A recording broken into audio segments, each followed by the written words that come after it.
So for those of you who don't know me, my name is Andrew. I am the pastor here at Branchline. And this morning, we're kind of just doing a one-off message before we start our fall series next week. And what we're focusing on this week is this idea of small groups. How many of you have been a part of a small group? Okay, quite a few of you, cool. For those of you that don't know what a small group is, it's this weird thing Christians do. Okay, that was kind of a joke. Where we get together and we talk about God and we spend time together getting to know each other, right? And it happens outside of Sunday morning. And so our encouragement here at Branchline is that small groups are so important to your faith that we would love it if everyone was a part of it. So later in the service, we're going to have some of our small group leaders come up. They're going to share what time and day and what their group's about. And we encourage you after the message to sign up for one of those, or at least give them your information so that you can learn more about it. And I'm super excited about that. For those of you that want to follow along in your Bible for our passage this morning, we're going to be in Hebrews chapter 10, verses 23 to 25. And it'll be in the NLT version, so if you got that on your Bible app or that type of Bible, that'd be great. So Hebrews chapter 10, verses 23 to 25 says this: "Let us hold tightly, without wavering, to the hope we affirm, for God can be trusted to keep his promise. Let us think of ways to motivate one another to acts of love and good works. And let us not neglect our meeting together, as some people do, but encourage one another, especially now that the day of his return is drawing near."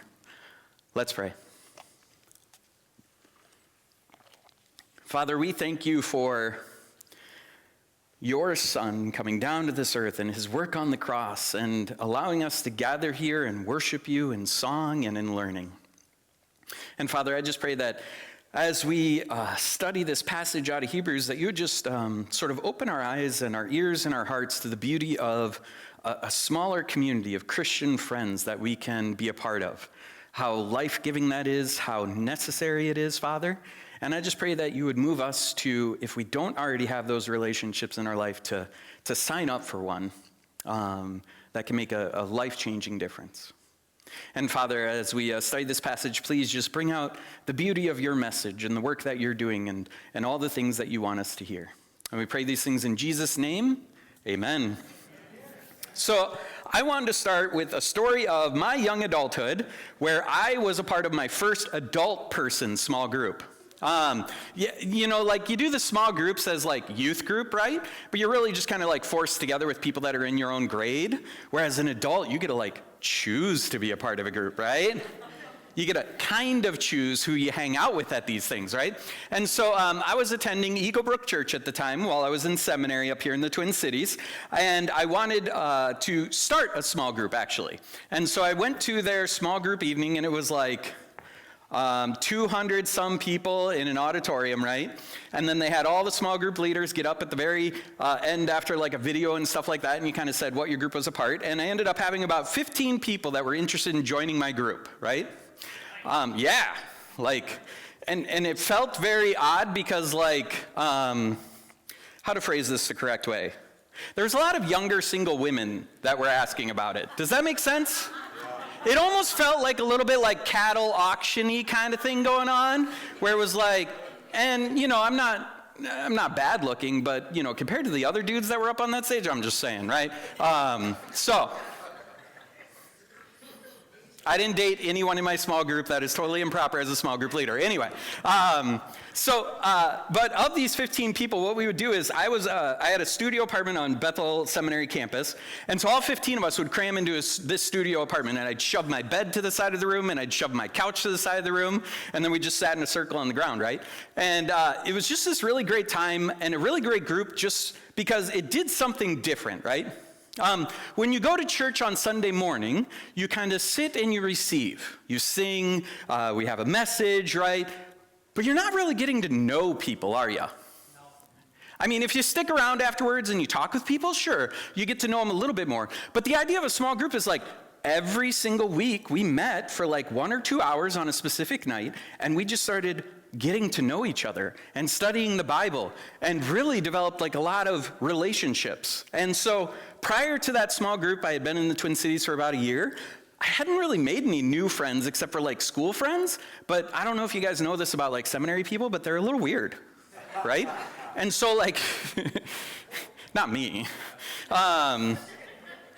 And so it was kind of neat just to like get out and like rub elbows with like not people who are trying to be pastors, right? And so I just remember that fondly of that group of people, and we would have like little barbecues and picnics and all that type of stuff. And so I want to let you guys know that I have lived through a small group, and I am better for it, right? Yes. And so what I really want to kind of communicate this morning is there is really a power in being a part of a small group. There's something that happens when you join a smaller group of Christian friends and spend intentional time together. And it's different than what can happen on a Sunday morning at church. We tend to define these small groups a lot of different ways, right? Some small groups are sort of like your standard Bible study, right? That's what my small group ended up being. We walked through the book of Mark, chapter by chapter, and finished it in like 6 months, something like that, right? And it was like a study of the Bible, and then we do that for about 30 minutes, and then for the next hour, we just kind of hung out and talked and shared life and prayed for each other and kind of did those types of things. And there was a real power there about like knowing and being known and having a group of people there with me. We also have other small groups. I joined a small group in my undergrad back in South Dakota. It was a men's softball team. Slow pitch softball team, right? And if you really want to see the test of a Christian character, take some men, put them on a slow pitch softball team, and see how they react when the umpire makes a bad call, right? That whole love your enemies thing, out the window. Humility, gone. What are you know, I don't think they swore, but, a few times there was like some really heated arguments, and I'm like, I feel like we're doing this thing the wrong way, right? But also I'm competitive and wanted to win. So, I just rolled with it.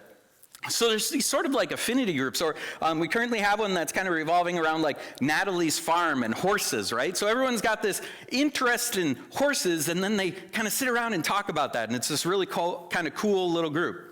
We also have service groups, like here at the church, we have a B-Kids team, or a welcome team, or the tech team, or the coffee shop team. Coffee shop team got like matching uniforms, I'm just saying. And those are like teams that you can join, and you get to know people. You rub elbows with them. You're not necessarily sitting down for a Bible study every week, but you're getting to know people on a deeper basis. Or even some people like to do like a Christian book study. We're not going to necessarily sit down and go through Mark, but we're going to read this book that someone wrote about the Bible. Or we're going to read this book that talks about this theological topic and discuss it each week, kind of like an Oprah book club, but not Oprah, right? Not Oprah. Sorry, Oprah, if you're listening. Or some small groups are simply, hey, let's just get together, and we have no agenda for the night, but we just feel like being in the same room together once a week is important. And we'll just see where the night takes us, kind of thing, right? Now, these are all the different types of small groups.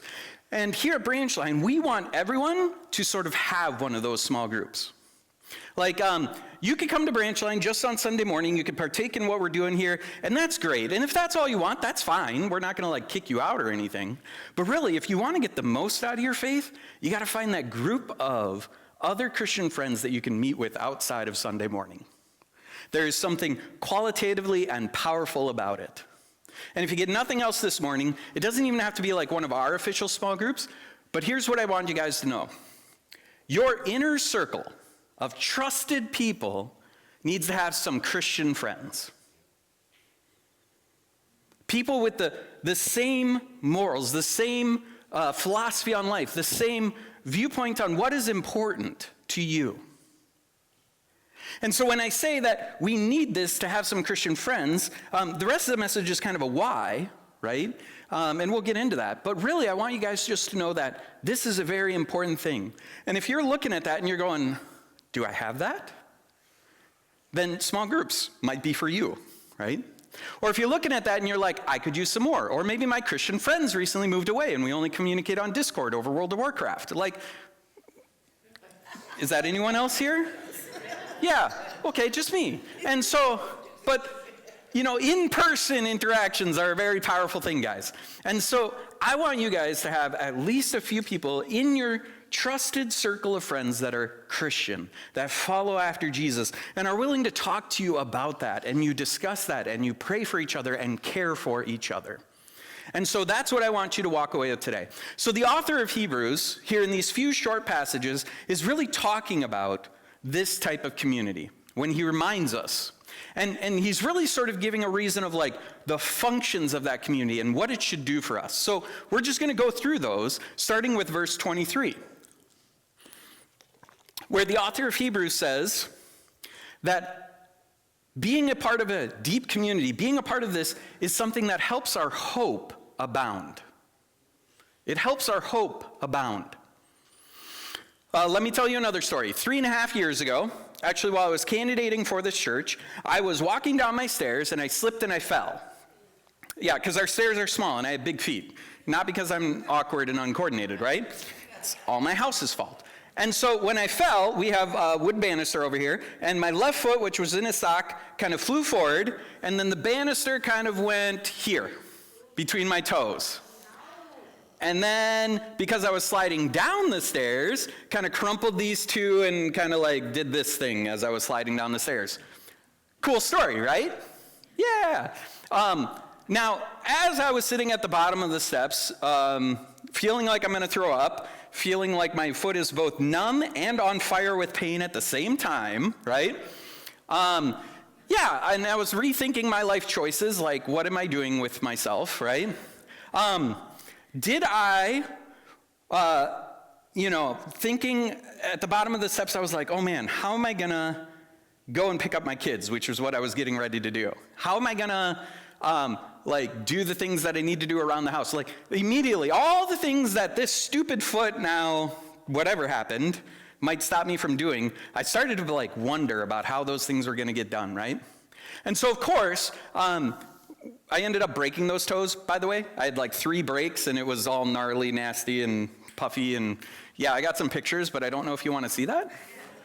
No, okay, I'll post them up on my blog later, and you can check it out there, right? So what's one of the first things that I did, guys? Sitting at the bottom of the steps, racked in pain, Yeah, call my small group. Kind of. I didn't have a small group at the time, but I called my wife, right? Hey, hon, I just slipped down the stairs. I think I'm dying. I need help, right? And she's at work going oh my God, what happened? Did you hit your neck or something? And I was like, no, my toes, they really hurt, right? And, and when she got done laughing, right, there was something very soothing about having reached out to someone when I was in the middle of something, right, guys? Because my wife was immediately like, okay, I will move this patient, I will get this over, and I'll be home in 30 minutes. Don't die in the meantime, she said kind of sarcastically, right? And so when I knew that my wife was on the way, right, my superhero wife who I just love and adore, right, it felt a little bit better, didn't it, guys? It was okay, I don't have to worry about driving myself to the ER.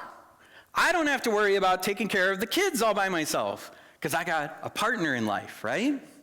And there was this feeling of even if my foot was to be amputated later that night, that things were going to be okay, right?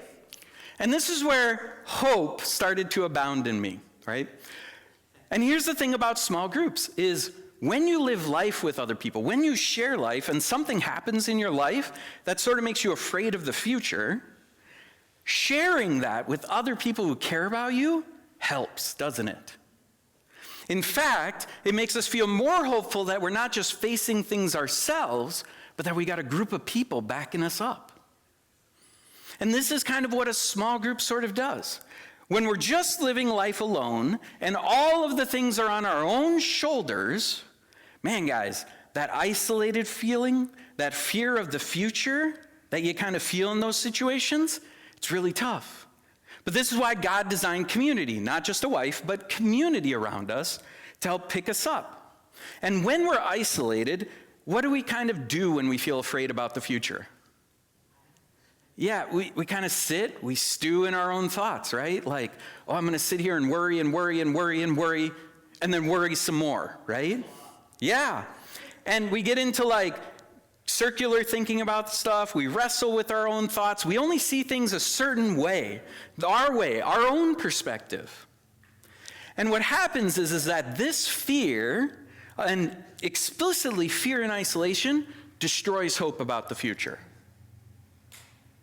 And that is why community is so important. Paul says, let us hold tightly. It's not you hold tightly to your faith, which is your hope.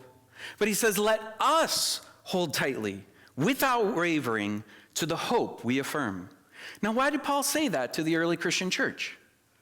Well, it's because they had a lot of difficulties, right, guys? They were being persecuted. They had to give up their lives. They were disowned by their families. There was a lot of things that were going wrong in their life compared to before they chose to follow Jesus. And this is why it's so important to have a group of good Christian friends behind you who say, yeah, we're doing the same thing. And we want to walk that path with you. Some people might even call it their new spiritual family, where Jesus says, who are my mother, my brothers, and my sisters? Oh, it's the people who follow after my God's will, my Father's will. And there's this idea that these people have your back. These people see the same perspective you are doing. They want to help you live the life that you want to live and live into the hope that we all affirm. And it's really tough to be hopeful when everything's just on your shoulders alone, right, church? So this is one of the powers of a small group. You get together, you get to know people, and when life kind of gets a little crummy, you got a group of people that are standing there right by your side. They're the ones that are going to come visit you in the hospital, right? Along with your pastor, who's going to be like, hey, what's your name again, right? But like this small group, they're going to know everything about you. I know your names, don't worry. But it's this idea of like, this is the type of community that you want walking with you in life, and it's such an important part for our church. So it helps hope abound. Small groups do. Second, groups motivates us to act and do good works. It motivates us to act and do good works. Another word for the motivate is like to spur us on to good acts. Another word might be encourage us on to good acts and good works. So verse 24 in our passage today says that along with hope, we should spend time thinking, dwelling on how to motivate each other to do good works and good acts. Now, how many of you, when you're sitting by yourself, just watching the Netflix show and things like that, are like, I wonder what my next good act is going to be? Right? Like when you're alone, you just kind of like fill the time usually, right, guys? We kind of like to zone out. We read a book, we watch a show, we take a nap, whatever people who don't have small children do, right? And, sorry, joke. But we don't always sit around and say, oh, yeah, I'm following this Jesus guy, and I should probably like think about how to do that better, right? Except for some of you are like really good at that, but I don't know. I'm not the best at that. I need a group of people around me who are kind of like, we're gathered here for this purpose, so let's talk about it, right? And so this is the other idea of a small group. Now, when we look at all of the good acts and all of the good works of Jesus, right, guys? When you read the New Testament, when you read the Gospels, when you read what this Jesus thing is all about, does it feel like a daunting list of good things to do? You're supposed to love your enemies. You're supposed to like give up all your possessions to the poor. You're supposed to, pray for people. You're supposed to serve. You're supposed to do this. You're supposed to do this. You see what I'm saying, guys? Yeah. And when we are alone, and when we don't have a good group of small group people around us, are we always the best at like going out and doing something and doing those things, right? And so there's this piece of a small group that helps us do these things. And here's the other portion of this. When you're alone and you're thinking about all the things you should be doing, but you're just watching Netflix, what might you feel like? Bit of a failure? Anyone feel like that a little bit? Like, I just spent 3 hours watching Love Island USA or whatever it is, right? Is that the newest one for the young people? Okay, anyway, whatever it is. And I just finished watching 3 hours of that, and I kind of go, I probably could have spent my time better than that, couldn't I, have church, right? And then I begin feeling like a failure. And then Satan kind of gets in there, doesn't he, guys? Because he's like, oh, you love your comfort. You just wasted all that time. God doesn't love you. He's mad at you, right? And this is what isolation brings, and not being a part of a group. So we feel kind of like this thing whenever we think about all our good acts, but we don't necessarily go and do it. And a small group helps us to focus on all that we should be doing. Not necessarily like you sit down in a small group and they're like, okay, let's bust out all of Brody's sins and let's talk about them, right? But like, sorry, Brody, I'm just using you. Yeah, we will be here for a while. And then tomorrow we'll do Andrew's. That might take 2 days. And you kind of get into this like little rhythm where it's like, oh man, I need a group of people around me who can kind of help hold me accountable to this life thing, right? And when we're doing this sort of like, I should do all these good acts, and then we might think we're like failures, well, then we get into sort of this like weird brain thing where whenever we feel like a failure, we get into our fight or flight response, right, guys? We start like feeling like, oh, I need to avoid people because I'm not doing as good as I should. Anyone been feeling that in their Christian walk ever? Yeah, me too, right? Or we go, oh, that's just a stupid thought. I'm not going to do that. And we start fighting back. And so we get into this fight or flight response type thing. And I think what the author of Hebrews is really getting at here is that when we're in community, it's not so much pointing at each other's faults for what we failed to do, but we should spend time encouraging one another to continue the good works. So in isolation, unless I'm living my perfect life now, which if anyone's here, let me know so we can learn from you, we're kind of beating ourselves up. But when we're in community, it should be a place of encouragement to continue the good fight, no matter what we failed on that week. So community is a reminder, guys, that we all fail. We all falter. We all miss the mark of what we should be. And we should, instead of judging each other in that, we should be encouraging one another. And the author of Hebrews here says we need to focus on encouraging each other. It isn't just like, oh, encourage it if you think about it, but it was literally like you need to intentionally look at and encourage one another. Because that is so needed in our faith is a group of good Christian friends around us who are saying, you're doing awesome. Don't worry that you messed up. I mean, kind of worry about it, but like, you're just like the rest of us, and we're all moving towards that goal, and we're going to keep going, and we're still here with you.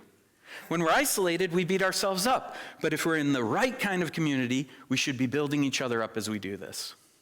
And in groups where we know each other deeply, where you are seen as the failure that you are, me too, but you're still encouraged, guys, that's where beautiful community starts happening, right?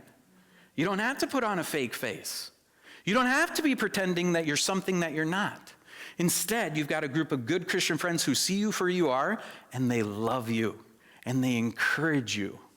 And that is what a small group should be doing. So a small group should be motivating us and encouraging us to continue the acts that God has set before us. Finally, what I think a small group does is it guards against leaving the faith. It guards against leaving the faith. Now in verses 23 to 25, it doesn't quite say this. He just says, let us continue meeting with each other in verse 25, as opposed to some people who have stopped meeting. And then he talks about this day of the return, right? And if you've never been in church before, what that's kind of talking about is this second coming of Christ, where he will come, he will judge all of creation, and creation will be remade and renewed, right? And it's this beautiful day that Christians look forward to because that's when sin is gone, and that's when death and decay is gone, and we get to spend the rest of eternity with God, dwelling there forever and ever, no more tears. And so what Paul is the author of Hebrews is really encouraging here in verse 25 is that we should continue to meet each other because he felt like that day was imminent. And then after verse 25, if you keep reading in Hebrews chapter 10, there's this really long paragraph or two about what happens to people who found faith in Jesus and walk away from it. And it's really kind of like a dark passage. It's kind of full of like how much worse it is for those people who do that, right? And when I read it, I'm always kind of like a little like, this feels awkward because it doesn't quite match up with love of Jesus, but there is a lot of good theology behind it, right, guys? And so the reason that I say that meeting together in community guards against leaving the faith is because I think Paul, the author of Hebrews, was saying, meet together regularly. Encourage one another so that you don't walk away from the faith. So that you don't turn your back on Jesus. Now, how does that happen? Well, let me tell you the story of me and my gym bros. Anyone had any gym bros or broettes? Does anyone here go to the gym ever? Okay, now there we go. So gym bros are the people that you go to the gym with and work out with. I did this in college a little bit.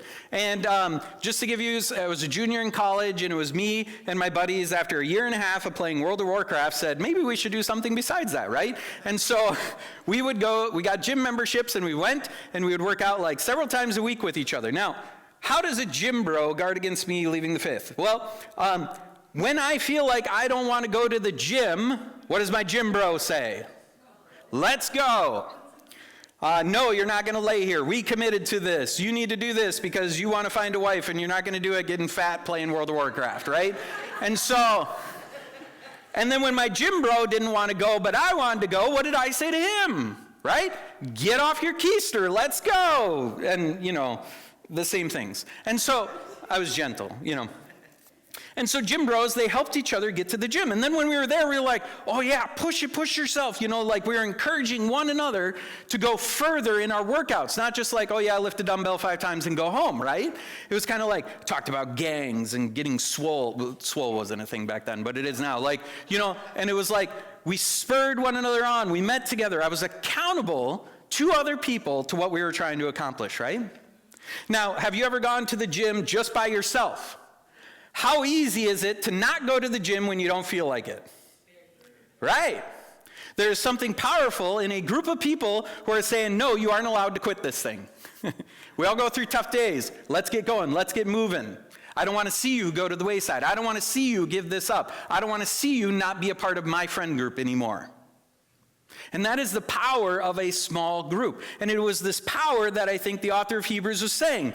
There are some people who stopped meeting together, stopped spending time with each other, and they had walked away from the faith.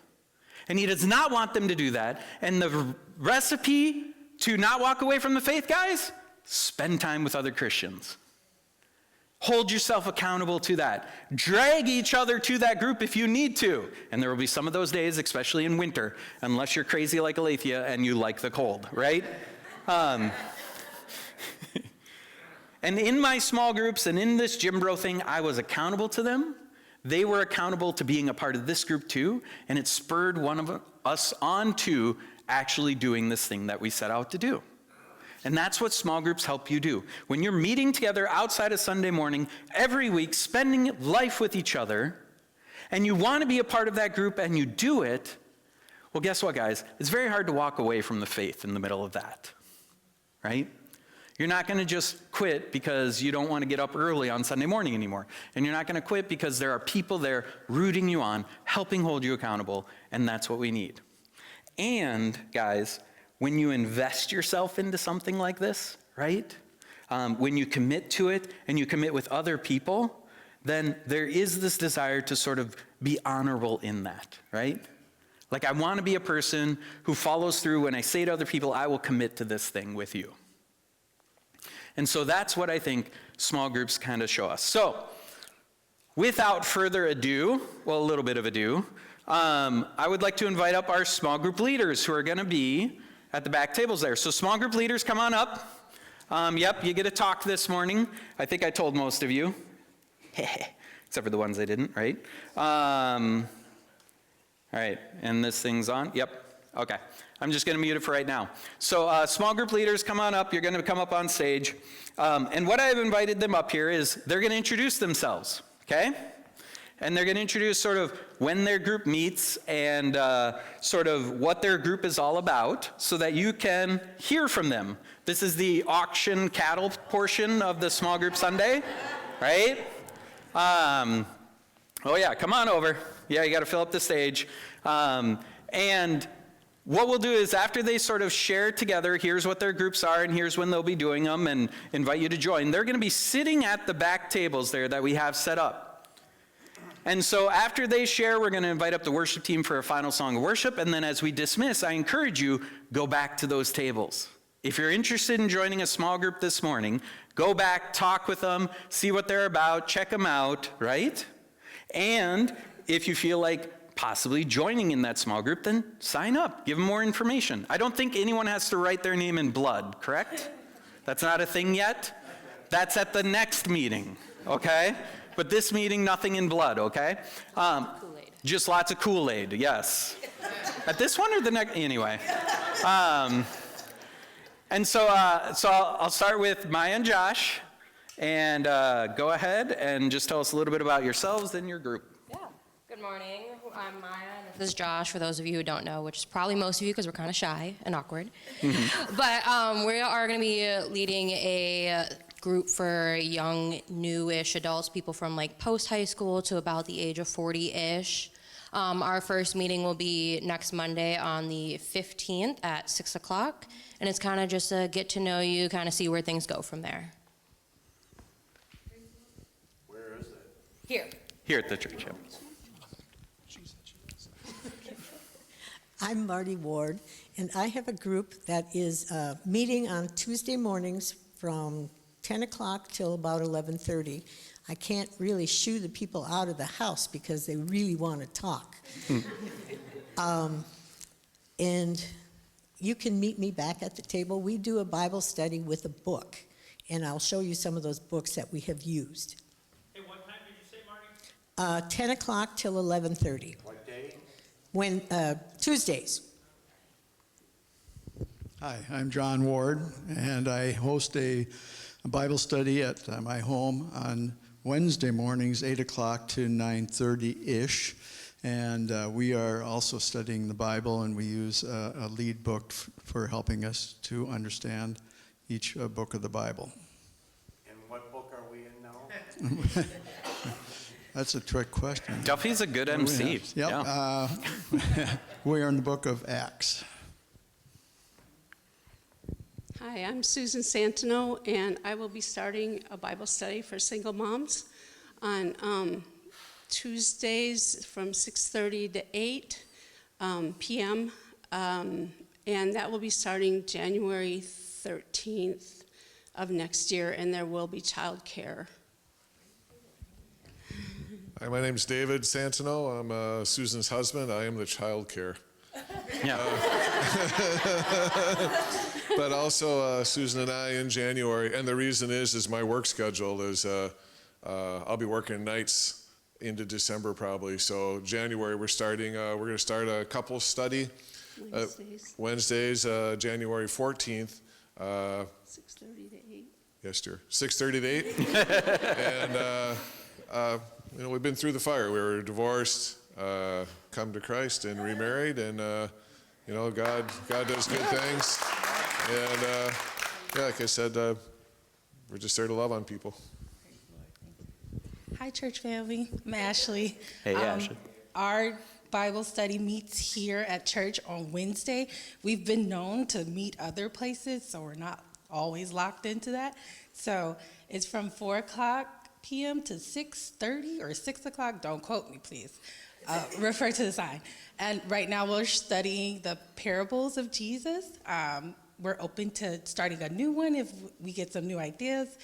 And we also just meet together to do like a praise report, talk about what's going good in our life, where we need prayer, and we share scriptures that are on our hearts, so we just do a little bit of everything. That's good. And Ashley, is that a women's group or is it? It is a women's group. Okay. Yes. So men wear wig if you want to go to that one. So, Just a reminder, we have cookies in the back, so you can get some sustenance. Yeah. All right, pass that on back. All right, thank you, small group leaders. Let's give them a hand. Thank you.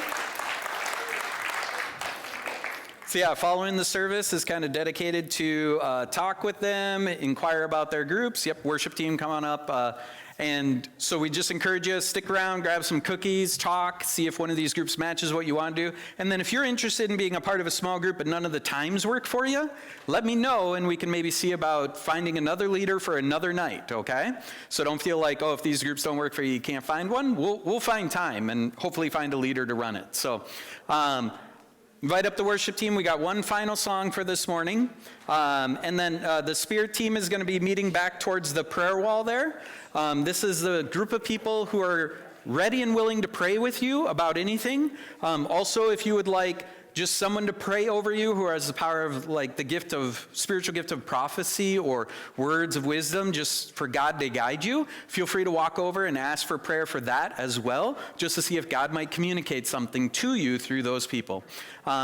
With that, guys, I hope you all have some close Christian friends in your inner circle of friends. If you don't, please sign up for a small group. Even if you do, sign up for a small group because it is so valuable to be a part of a committed group of Christians that meets outside of Sunday morning. Thank you and God bless.